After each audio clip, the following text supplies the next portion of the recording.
folks, Matt Easton here, Scholar Gladiatoria. So what I have here, and which I figured some of you might be quite interested to see, is, well, it's not a medieval arming sword. It's not as some Victorian antiquarian books might go, it's a crusader sword.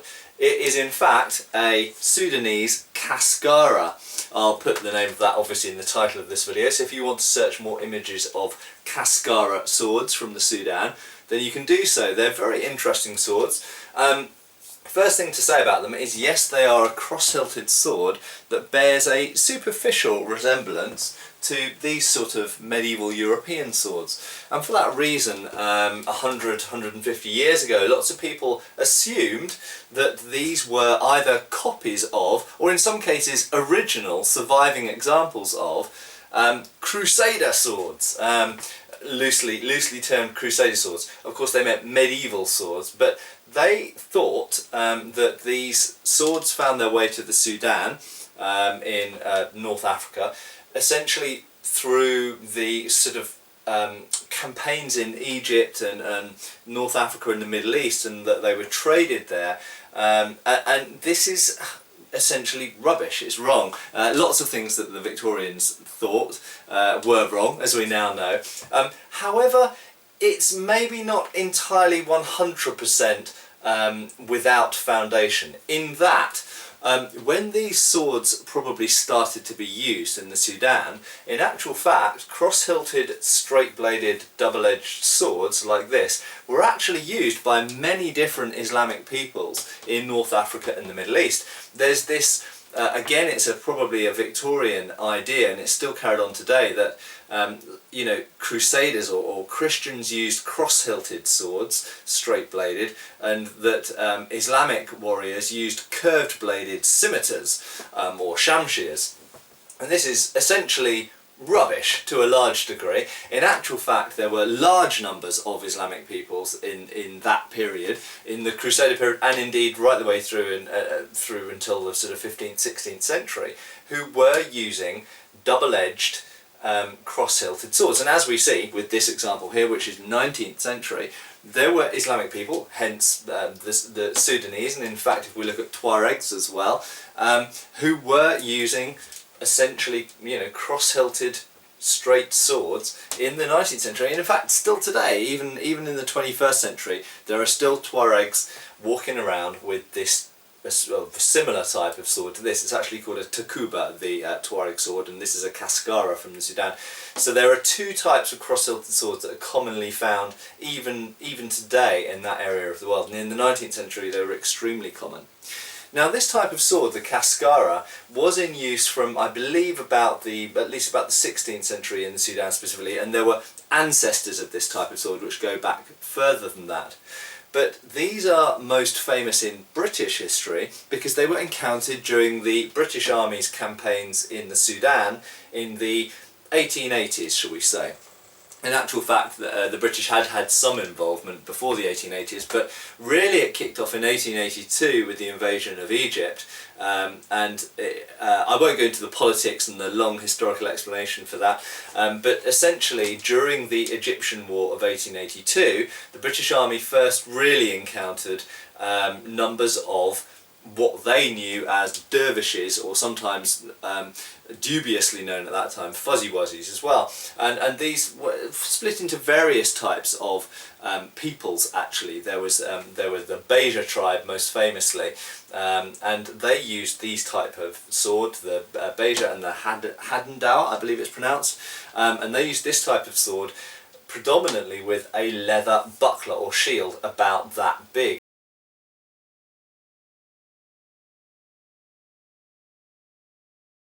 which was usually made of either hippo or rhino hide.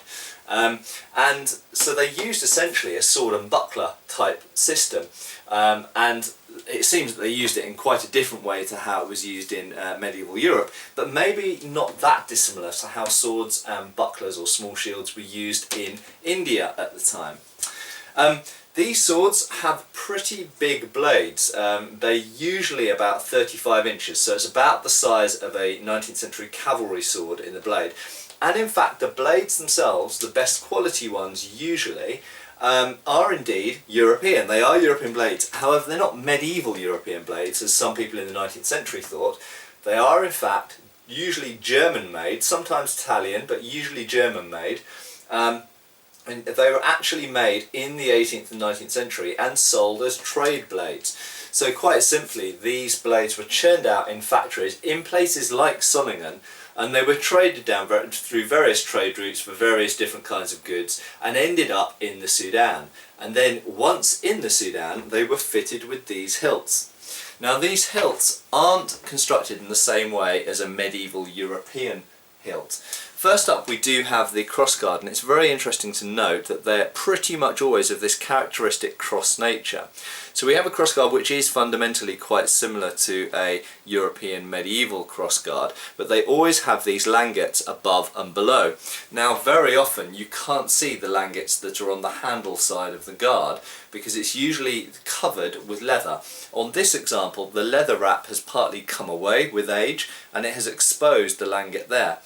Now having the langet on both sides, obviously on this side it helps grip the scabbard and keep the sword securely in the scabbard, but having the langet on that side is quite good for making a robust and strong construction of the hilt, because it means that the guard has more surface area in contact with the grip, and you can just make the guard more secure and more kind of rooted down into that whole construction.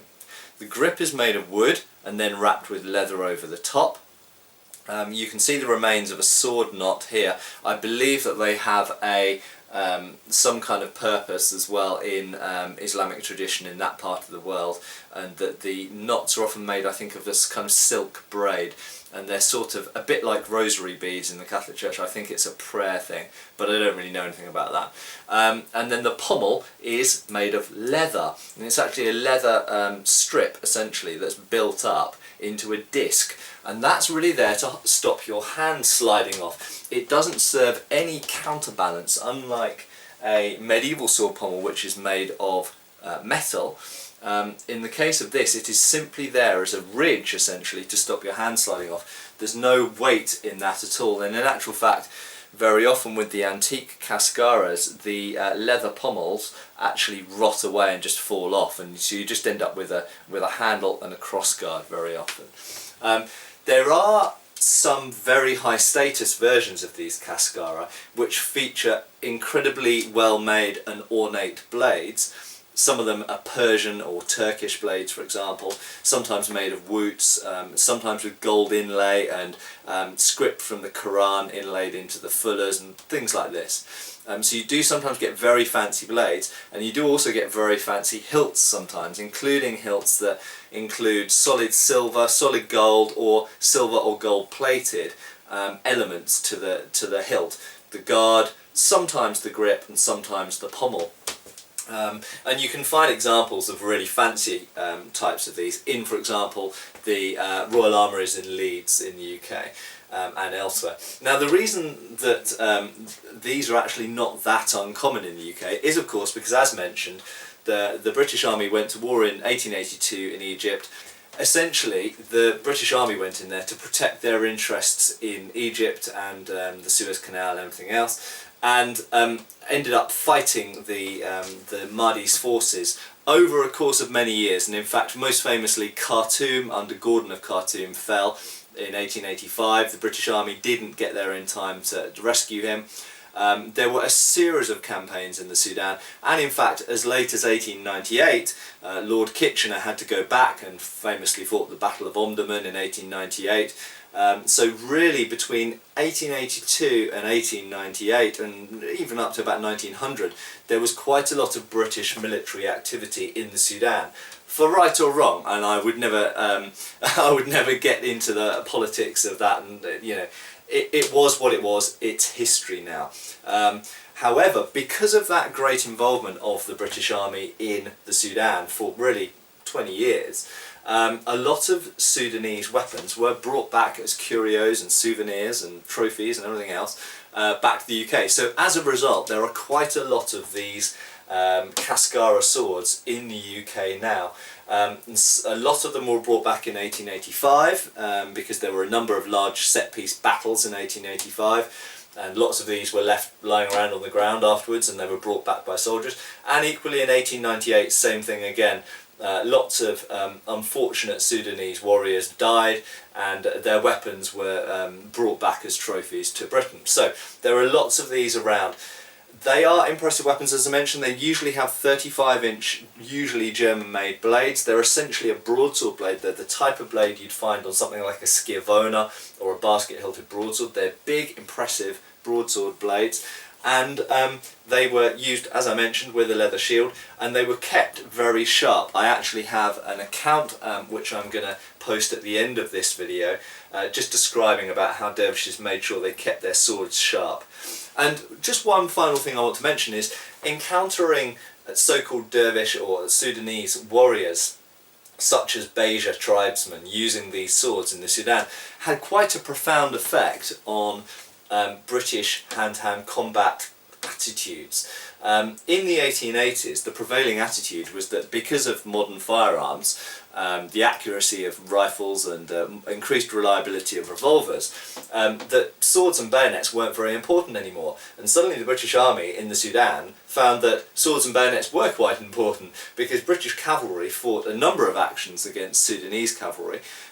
British bayonets were put to use because huge numbers of the enemy would swarm the British squares, and simply the rate of fire wasn't enough to mow them down, so they would come to hand-to-hand combat. And swords and bayonets and lances in fact as well, saw quite a lot of use in the Sudan.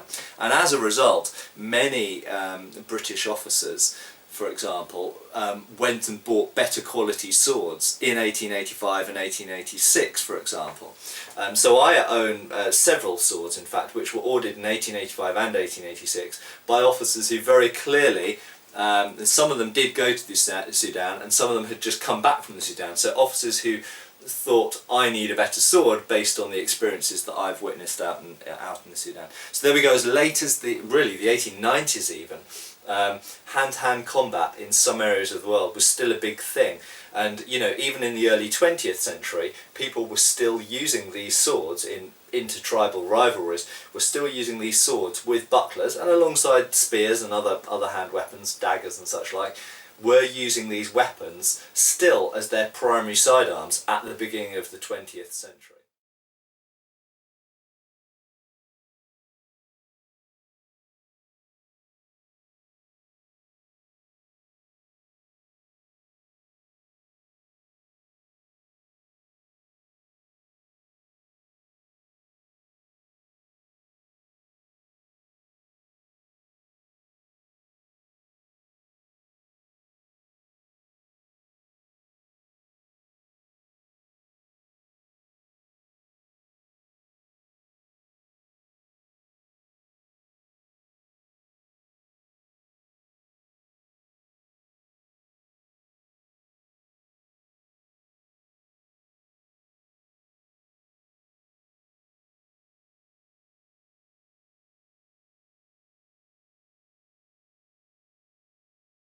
Thank you for watching. Please subscribe, follow us on Facebook.